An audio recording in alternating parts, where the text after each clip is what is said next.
그리고 2018년보다 지금 북한의 핵 역량은 더 고도화됐거든요. 더 이상 비핵화는 미국하고 논의할 주제가 아니다. 그러니까 트럼프는 분명히 김정은을 만나려고 할 거고요. 트럼프가 만남을 제의할 때 거부하기는 쉽지는 않을 겁니다.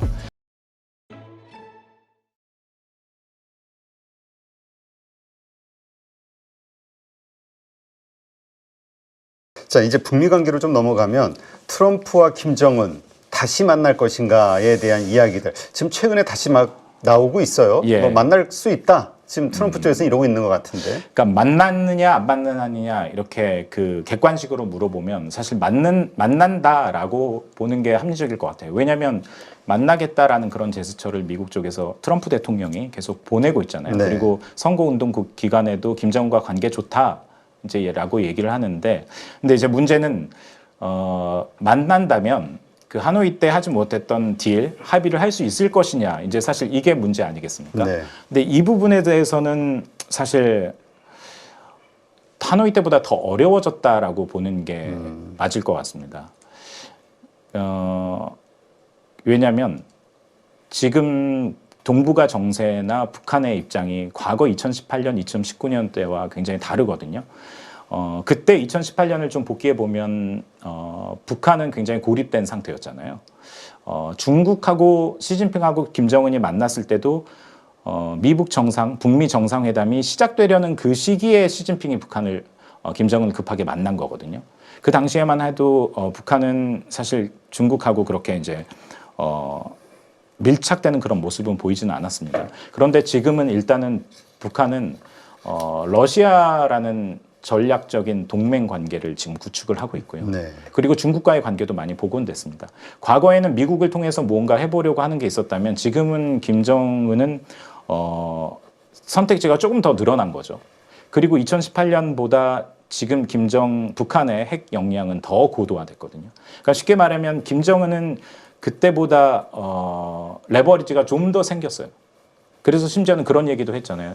더 이상 비핵화는 미국하고 논의할 주제가 아니다. 더 이상 비핵화 협상하지 않겠다. 그렇다면 미국을 만난다라면 무슨 조건이냐? 우리 파키스탄처럼 해줘라. 우리는 핵은 보유하고 있겠다. 하지만 제재를 해제해라. 추가 핵실험이나 미국이 부담스러워하는 ICBM 개발은 더 이상 하지 않겠다. 요 정도. 사실상 핵 보유국으로 인정을 하면서 제재는 해제해 주길 원하는 게 사실 북한의 입장인데, 네. 그런데 이걸 그러니까 트럼프가 받아줄 수 있을 것이냐라고 본다면 사실 간단한 문제는 아니거든요. 그러니까 트럼프는 분명히 김정은을 만나려고 할 거고요. 또 김정은 입장에서 트럼프가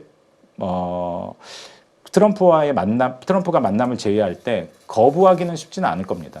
이 부분에 대해서 미국의 전직 당국자들과 많은 이야기를 했는데 이런 얘기를 하더라고요. 세계의 그 어떤 정상도 미국 대통령이 만나자라고 하는데 거부할 사람은 없다. 예, 그렇지. 그렇죠. 무게감이 다른데. 네. 그런데 이제 앞서 얘기했던 것처럼 협상이 될 것이냐, 이 부분은 사실 쉽지는 않을 거고요. 그리고 또 이제 중요한 게 이제 시기의 문제인데 언제 만날 것이냐. 당장은 아닐 것 같습니다. 왜냐하면 지금 우크라이나 전쟁 이걸 해결하는 게 트럼프의 일단 급선무일 거고요. 이게 뭐 취임하자마자 그 24시간 만에 해결할 수 있다고 하지만 이게 그렇게 간단한 문제는 아니잖아요. 네, 그렇죠. 그래서 김정은과 뭐 SNS는 공개적인 발언을 통해서 우리는 사이가 좋다라는 그런 레토릭은 계속 보내겠습니다만 당장 급하게 정상회담을 그럴 가능성은 그렇게 높지는 않을 것 같습니다. 네. 자, 지금 그 한국의 핵무장과 관련해서 요즘 한국에서는 여론이 점점 커지고 있어요. 네. 우리도 해야 되는 거 아니냐. 우크라이나를 보면서 더 그런 생각을 하게 된 거죠. 어떻습니까? 미국의 정가의 분위기는 한국이 이렇게 될 수도 있다. 뭐 주한미군에 대한 그러니까 중국을 견제하기 위해서라도 뭐 이런 이야기들도 있긴 하거든요. 네. 주한미군 또 조금씩 빼내가고 뭐 그런 쪽으로 돌리기 위해서라도 뭐 이런 의견들도 있고.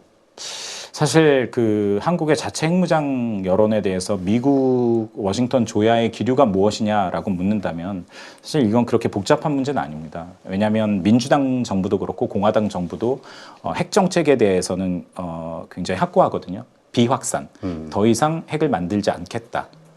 더 이상 핵보유국을 만들지 않겠다라는 게 이게 미국이 40년 동안 유지해왔던 정책이고요. 사실 이건 이제 집권당이 될 공화당도 이 여기에는 일치하는 부분입니다.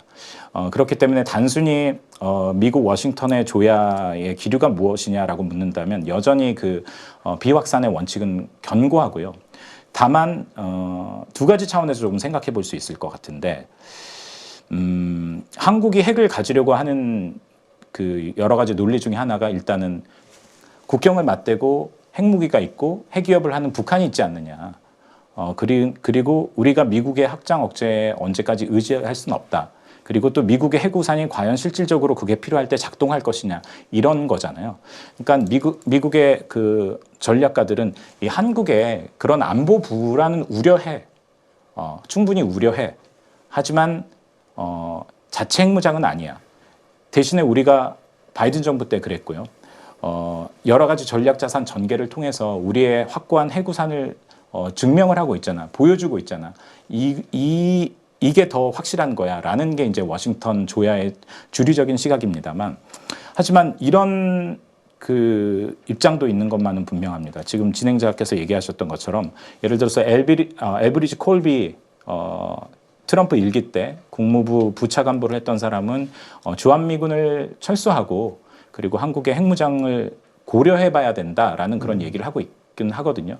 그렇지만 이게 정책적인 고려 차원은 아니고 사실 정치적인 레토릭에 가깝다라고 좀 보는 게 사실 냉정하게 따지면 워싱턴의 기류라고 볼 수 있습니다. 그리고 그 주한미군을 철수하고 이런 얘기를 많이 하더라고요. 한국에서는 그 핵무장을 바라는 분들 입장에서는 우리가 방위비 분담금 뭐 트럼프가 원하는 거 들어주고 핵 가져오면 어때? 혹은 또 주한미군 그래 철수하고 우리가 핵무장하지. 이렇게 얘기를 하는데 일단 첫 번째 방위비 분담금은 이게 그 재정의 문제잖아요.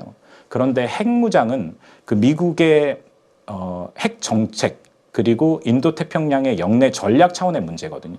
이게 돈의 문제와 미국의 전략의 문제는 사실 거래 조건이 성립되지 않는다고 보는 게 사실 합리적인 것 같습니다.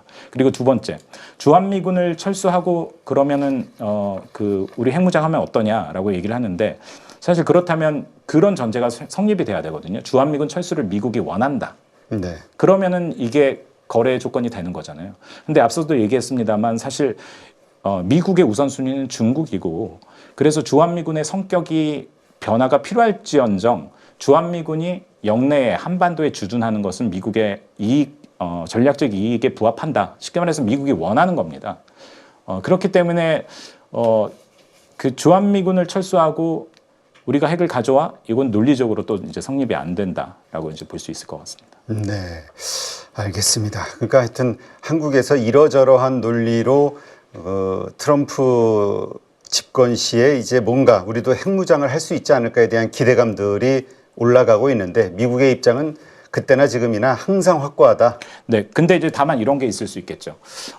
트럼프 정부의 특성상 다이나믹은 있을 수 있습니다. 핵무장에 대한 논의, 그러니까 이게 정책적으로 옮겨지고 결정되고 실천되는 그런 문제, 그런 영역의 것은 아니지만 어떤 담론의 영역에서, 토론의 영역에서, 그리고 이 이슈에 대해서 다이나믹이 더 생길 수는 있죠. 왜냐하면 트럼프 대통령이 굉장히 예측 불가능하고 어떤 상황에 따라서 다른 조건을 위해 다른 것을 얻기 위해서 립 서비스로 이 이야기를 살짝 꺼낼 수도 있거든요. 그렇다면 이게 휘발성이 돼서 한국에서 논의가 불거질 수 있겠지만 이게 정책으로 이어지기까지는 굉장히 많은 어떤 전제들을 달아야 되고 난관들을 넘어야 되는 거기 때문에 쉬운 문제는 아닌 것 같습니다. 네, 알겠습니다. 이 주한미군과 관련해서도 근데 아까 이야기하셨듯이 한미일 동맹 네. 이것을 생각한다면 미군 철수 문제는 미국 쪽에서도 그림을 그리진 않을 것 같긴 하네요. 그렇습니다. 네, 단지 그 역할이 바뀌는 것뿐이지. 네. 그렇다면 지금 미군 철수할 때 대비해서 우리가 그 핵무장을 스스로 해야 된다. 혹은 최소한 핵 우산 보호가 아니라 한반도에 핵이 들어와야 된다. 이런 이야기 하는 분들도 있잖아요. 그렇습니다. 그러니까 자체 핵무장에 대해서는 미국의 많은 전문가들, 전직 관리들, 현직 관리들 한국의 자체 핵무장은 미국의 정책이 아니다라고 얘기를 합니다만 지금 얘기하셨던 것처럼 그 전술핵, 미국의 핵을 한국에 상시 배치하는 부분에 대해서는 사실 과거보다는 좀 열린 이야기를 많이 하는 것 같습니다. 그런데 이제 결론부터 말씀드리면 트럼프 정부의 그 다이나믹 속에서 이 한국 정부가 북한에 대해서 핵 억제력을 갖기를 원한다. 그런 측면으로 나아가고자 한다면 그 최대치는 사실 전술핵 배치까지는 가능하다라고 볼 수도 있을 것 같습니다. 왜냐하면 전직 관리들 중에 이런 얘기 많이 하더라고요. 한국의 전술핵 재배치 미국의 전략적인 정책에 부합하는 건 아니야. 왜냐하면 미국 정부는 그리고 미국 군 당국은 동맹 관계에서 부담스러워하는 몇 가지가 있거든요. 앞서 사드 이야기를 했습니다만 미국의 어떤 군사적인 조치가 그 해당 지역에서 정치적인 논란이 되는 것을 굉장히 꺼려합니다. 사드 배치도 그랬었잖아요. 네. 그런데 이 전술핵 배치는 더 뜨거울 겁니다. 지금 진영 간에 굉장히 갈등이 있을 거고요. 이런 부분에 대해서 굉장히 부담스러워하고 있고요. 그리고 또 군사 전략가들도 전술핵 재배치가 북한의 표적을 하나 더 만드는 거기 때문에 이게 그 군사적인 측면으로 봤을 때 억지력이 꼭 생기는 것만은 아니다. 오히려 괌에 전술핵을 배치하고 그 괌에 배치된 전술핵을 한국에 즉시 그 전개할 수 있는 그런 방안들을 구체하는 게 더 효과적이다. 혹은 핵 잠수함을 추진하는 게 더 전술적으로는 더 좋은 방법이다라고 얘기를 합니다만 하지만 그분들이 다만 한국의 정치적인 필요에 의해서 전술핵 재배치가 필요하다라고 강력하게 요구할 경우에는 미국도 고려해야 되지 않겠느냐. 여기까지는 사실 얘기하더라고요. 네. 하여튼 그래서 그 현실적으로 이런저런 것들 다 감안했을 때 일본의 핵무장이라든가 대만의 핵무장 요구까지도 감안했을 때 가장 현실적인 거는 우리가 언제든 만들 수 있는 핵 재처리 시설을 일단은 가능하게 만드는 거. 이것이 최선의 방법이 아니겠냐 이런 시각들도 있긴 하거든요. 근데 네. 이 핵 재처리 이와 관련한 것들을 우리가 스스로 가능하게끔 하는 이 부분 미국이 양보할 수 있을까요? 이제 한미 원자력 협정이라는 게 있잖아요. 네. 이걸 통해서 공식적으로 하려면 개정을 해야 되거든요. 제가 이게 가능하다, 가능하지 않다라고 예측하는 건 저의 영역은 아닌 것 같고 과거의 선례를 좀 얘기해 드릴 수는 있을 것 같아요. 2015년에 이제 그 당시 박근혜 정부였을 때 한국하고 미국하고 원자력 협정을 그때 이제 개정을 했었을 때 한국 측이 지금 말씀하신 그 부분을 그 파이로 프로세싱이라는 기술을 요구를 했습니다. 이건 뭐 간단히 말씀드리면은 사용 후 핵 연료를 건식 처리해서 이걸 이제 에너지로 전환하는 전기를 쉽게 만들고 좀 더 값싸게 만드는 그러니까 그 우라늄의 평화적인 이용을 위한 어떤 우리 한국의 요구였는데 근데 이걸 다른 방법으로 하면 핵무기가 될 수 있는 플루토늄을 추출할 수 있거든요. 그때 미국 국무가 완강하게 반대를 해서 안 된다라고 해서 관철시키지 못했었거든요. 만약에 한국이 요구한다면 우리가 흔히 말하는 미국의 비확산 마피아들이 강력히 그런 부분에 대해서 좀 의심의 눈초리를 분명히 할 거고 그 허들이 그렇게 낮지만은 않을 거라고 생각하는데요. 다만 2015년과 지금 2025년은 영내 환경들이 많이 변했기 때문에 미국이 어느 정도 유연성을 가지고 전략적인 판단을 할지 이런 부분은 좀 더 지켜봐야 되지 않을까 싶습니다. 그러게요. 지금 한미일 동맹 이야기 나오는 것도 이제 전략적 변화가 있기 때문이잖아요. 중국을 지금 어떻게든 견제하고 억제하기 위해서. 그렇다면은 우리의 그 핵에 대한 그 핵 능력을 가지고 있는 것 자체가 그런 차원에서 볼 때는 또 미국에게는 어느 정도 도움이 될 것 같기도 한데 또 필요성을 느낄 것 같기도 하고 문제는 이제 그 핵 확산의 문제가 더 크겠죠. 한국이 갖는다면 일본은 가만히 있겠느냐, 그렇죠. 대만은 가만히 있겠느냐. 그리고 유럽의 다른 국가들은 어떻겠느냐 이런 문제들을 이제. 근데 이번에 그 트럼프 당선자가 이제 임명한 장관들을 보면 국무부도 그렇고 국방부도 그렇고 지금 상당한 인적 쇄신이 있을 것 같아요. 물갈이들이. 네. 그러면은 좀 이 분위기가 좀 달라지지 않을까요? 그 주요 인선들이 다 바뀌게 되면 트럼프 사람들로. 예를 들어서 이제 국무장관으로 임명된 마크 루비오의 경우는 사실 전통적인 공화당의 성향을 가진 인물입니다. 다만 평균의 공화당보다 중국에 대해서 더 강력한 적대심을 가지고 있는 사실 인물이긴 맞거든요. 하지만 그 마크 루비오나 지금 국가안보보좌관으로 임명된 월츠나 이런 사람들을 과거의 발언을 보면 사실 그 제가 말씀드렸던 미국 주류의 비확산, 동맹은 중요해. 하지만 핵이 확산되는 건 안 돼. 사실 요 정도의 그 기류거든요. 그래서 이게 정치적인 다이나믹으로 어디까지 그 확산될 수 있을지, 유연성을 가질 수 있을지는 이건 사실 정말 그때 닥쳐봐야 아는 문제가 아닐까 싶습니다. 네, 알겠습니다. 하여튼 근데 한국 입장에서는 그 정도만 돼도 우리로서는 좀 그래도 한숨 돌리는 게 되긴 할 텐데요. 어떻게 잘 협상을 좀 했으면 좋겠는데. 네. 자, 일단 아까도 말씀하셨듯이 김정은과 트럼프가 만날 것이냐, 두 번째 정상회담. 네, 이것을 통해서 어떤 이야기들이 좀 타협안이 좀 나올 것이냐.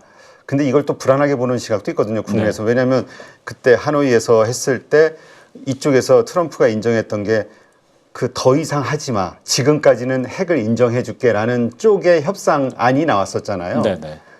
그러니까 이거 기존에 있는 핵을 인정해 준다라는 거는 이미 우리로서는 상당히 데미지가 커지는 건데 그게 지금 오히려 이제 트럼프도 불안하다. 네. 이런 시각도 있긴 하거든요. 그게 충분히 타당한 우려일 수 있습니다. 왜냐하면 그 트럼프도 그랬고 당시에 마이크 폼페이오 국무장관도 심지어는 하노이 결렬된 이후에도 무슨 얘기를 했었냐면은 우리는 계속 북한과 협상할 것이다. 그리고 협상하는 동안에 북한은 핵실험과 ICBM 발사를 더 이상 하지 않을 것이다. 라고 얘기를 했었거든요. 그 말은 무슨 말이냐면 사실 트럼프가 여러 가지 이유로 북한과 협상을 북한 김정은을 만났습니다만 그 미국의 안보적인 측면에서는 북한의 ICBM 역량, 핵 역량이 실질적으로 미국을 위협할 수 있을 수준에 이뤘기 때문에 이걸 관리하고 스탑시켜야 되는 그런 필요성이 분명히 있었거든요. 그렇기 때문에 이제 미국 입장에서는 비핵화 목표라고 할 수 있는 비핵화 합의는 이루지는 못했지만 미국을 위협할 수 있는 ICBM 더 이상 실험하지 않는다고 요 정도는 이제 그 미국 입장에서는 본인들의 당장의 어떤 안보 위협의 일정 부분을 관리를 하는 거죠. 하지만 북한은 ICBM만 가지고 있는 건 아니잖아요. 전술핵이 있고 단거리 미사일이 있고. 그러니까 결국 그 자체도 미국까지 도달할 수 있는 ICBM만 하지 마. 네. 핵은 일단 그렇죠. 이거 자체는 우리한테는 엄청난 만약에 진짜 핵을 사용하면 미국은 관여 안 할 수도 있네. 이러니까 우리가 자꾸 핵무장에 대한 욕구가 떠오르는 거죠. 네. 그리고 또 이제 트럼프와 북한이 이제 직거래를 하려고 할 경우에 우리가 흔히 말하는 통미봉남 미국의 위협은 제거하지만은 한국 혹은 일본의 북한발 안보 위협을 제거하지 않는 수준의 합의를 이룰 수도 있거든요. 사실 그런 부분들은 굉장히 한국으로서는 우려가 되는 부분이죠. 네, 참 그러네요. 그러니까 이제 결국은 하여튼 요새 우크라이나를 보면서 그 생각이 들어요. 결국에는 뭐 필요할 때는 이 약속 저 약속 다 하지만 막상 일 벌어지면은 다 한 발 빼는 게 이건 뭐 어쩔 수 없는 국제 그 약육강식의 그 논리니까. 참 그런 면에서 근데 존 볼턴 인터뷰를 하셨다고 하니까 어떻습니까? 이 하노이에서 존 볼턴의 역할, 그러니까 트럼프의 대북 정책과 관련해서 존 볼턴의 역할이 어떤 거였나요? 사실 존 볼턴은 그 워싱턴의 대표적인 매파입니다. 그렇죠. 그리고 또 이제 존 볼턴뿐만 아니라 매파의 대북 시각은 뭐냐면 북한하고 사실 미국하고 핵 합의를 그동안에 하지 않았던 적이 그게 처음은 아니었잖아요. 1990년에 북한의 1차 핵 위기가 터진 이후 제네바 합의를 비롯해서 육자 합의를 9.19 공동성명을 비롯해서 윤달 합의를 비롯해서 많은 합의를 이뤘지만 북한은 그 합의를 한 번도 지키지 않았다. 번번이 그것을 어기고 오히려 핵무기를 개발하는 데 시간을 버렸다. 그렇기 때문에 북한과 합의 자체는 합의가 의미가 있는 건 아니다. 합의를 했을 때 북한이 무언가를 그걸 지킬 수 있는 그 조치를 하는 것이 중요하다라는 그런 입장이거든요. 다시 말해서 사실 존 볼튼이나 매파적인 시각을 가진 사람들은 북한과 무언가의 협상을 한다는 것에 있어서 굉장히 회의적입니다. 그런데 이제 트럼프는 그런 얘기를 많이 했어요. 그 김정은과 만나기 전에 어떤 얘기를 했었냐면은 트럼프가 원래 부동산 거래를 많이 했던 부동산 재벌이었잖아요. 그래서 김정은을 만날 때 자기는 김정은과 만나서 몇 분 이야기해 보면 김정은이 비핵화 의지가 없는지 있는지 자기는 확인할 수 있다라는 그런 장담을 많이 했습니다. 왜냐하면 자기가 부동산 거래할 때 많은 브로커들을 만났는데 딱 이야기를 해보면 이 사람이 이 건물 살 것인지 안 살 것인지 알 수 있다라는 식으로 얘기를 했거든요. 근데 이제 싱가포르 정상회담 때 김정은을 만났는데 완전한 비핵화까지 수준은 아니라 하더라도 김정은이 뭔가 합의를 할 수 있을 것 같은 비핵화와 관련돼서 긍정적인 조치를 취할 수 있을지도 모른다라는 인상을 트럼프는 분명히 가졌던 것 같습니다. 그렇기 때문에 워싱턴에 반발하는 기류가 많았음에도 불구하고 2차, 3차 회동을 했었던 거잖아요. 그런데 이제 하노이 정상회담에서 그 합의가 되지 못한 거는 사실 근본적인 이유는 항상 이게 핵 협상할 때 북한이 하려고 하는 조치와 그리고 미국이 거기에 대해서 주려고 하는 상응 조치의 불일치 때문에 이게 합의가 안 되는 거거든요. 안 되는 거였거든요. 하노이 때도 역시 마찬가지였습니다. 북한은 영변을 폐기하는 대가로 사실상 유엔의 핵심 제재 다섯 가지를 모두 해제해달라는 그런 요구를 했던 거고 미국은 그거를 받아들일 수 없다라고 이제 생각을 했었던 거죠. 거기에 플러스 당시에 트럼프는 국내적으로 굉장히 정치적으로 그 궁지에 몰려 있었잖아요. 코온 청문회가 열렸고, 그래서 트럼프의 관심사는 그 당시에는 김정은과의 협상보다는 내가 이 협상을 했을 때 미국 미디어에서 미국 정치권에서 이걸 어떻게 받아들일 것이냐를 굉장히 많이 고민을 했었던 것 같고요. 거기 플러스 하노이에서 어떤 조치를 해야지 워싱턴에서 자기를 둘러싼 잡음이나 여러 가지 것들을 잠재울 수 있을 것인가는 그런 고민을 했었던 것 같습니다. 사실 이런 부분은 존 볼튼이 그 회고록에도 잘 나와 있거든요. 그렇기 때문에 트럼프는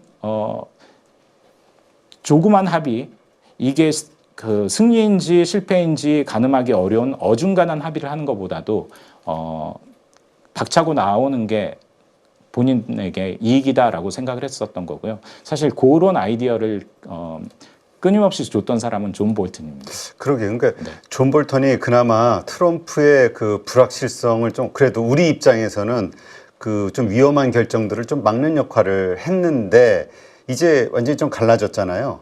지금은 존 볼튼 그때 제가 8월에 인터뷰를 했었는데 누구를 찍을 거냐 물어봤더니 자기는 트럼프도 찍지 않고 해리스도 찍지 않을 거다라고 얘기를 하더라고요. 네, 하여튼 그러한 지금 그러니까 우리가 가장 불안해하는 어떤 우리에게 불리한 그런 어떤 협정들이 우리의 의사와는 상관없이 우리는 모르게 이루어지지 않을까에 대한 걱정들을 지금 한국에서는 하는 거잖아요. 일부 네. 전문가들이. 그런 일은 없을까요? 트럼프의 성향상? 우리가 모르는 어떤 그 합의를 한다라는 것은 북한 김정은과 핵 협상을 할 때 한국의 이해관계가 반영되지 않은 그런 협상을 할 수 그렇죠. 있다라는 그런 우려인데요. 저는 그럴 가능성이 있을까 없을까의 사실 문제라기보다는 없도록 만드는 게 이제 한국 정부의 역할이겠죠. 사실 제가 트럼프 관련된 책을 준비할 때 그런 질문을 많이 받았거든요. 김정은과 트럼프가 협상을 할까? 트럼프가 핵무장을 용인해 줄까? 이런 트럼프의 마음을 예측하려고 하는 그런 질문들을 많이 받았는데 저는 사실 질문을 바꿔야 된다고 생각합니다. 한국이 정말 원하는 게 뭔지, 트럼프와 김정은이 핵 협상을 한다고 했을 때 그렇다면은 그 상황에서 한국의 이해관계, 한국의 이익은 어떻게 발현시킬 수 있을지, 핵무장이 한국에게 이익인지 아닌지, 이런 여러 가지 전략적인 한국의 스스로의 결정을 먼저 하고, 그리고 트럼프 정부를 대면하는 게 굉장히 중요하다고 생각하거든요. 중국 문제도 역시 마찬가지일 겁니다. 사실 한미 동맹이 굉장히 중요하지만 중국에 대해서는 한국과 중국, 그리고 한국과 미국, 중국의 이해관계가 일치할 수만은 없잖아요. 그렇기 때문에 우리에게 중국은 어떤 존재인지에 대한 정확한 어떤 해석과 규정이 필요하고요. 여기에 따른 전략이 필요하다고 생각합니다. 그렇기 때문에 물론 이제 트럼프가 굉장히 예측 불가능한 지도자라는 그런 것 때문에 트럼프의 어떤 그 경향성을 예측해 보려고 많은 질문들을 하고 그것도 무의미한 건 아닙니다만 사실 그거보다 더 먼저 해야 될 질문들은 제가 앞서 말씀드린 그런 게 아닐까 싶습니다. 네, 알겠습니다. 네, 참 어렵네요. 네, 자, 트럼프 청구서 저자시죠? 박형주 기자님과 함께했습니다. 오늘 좋은 인사이트 고맙습니다. 네, 감사합니다.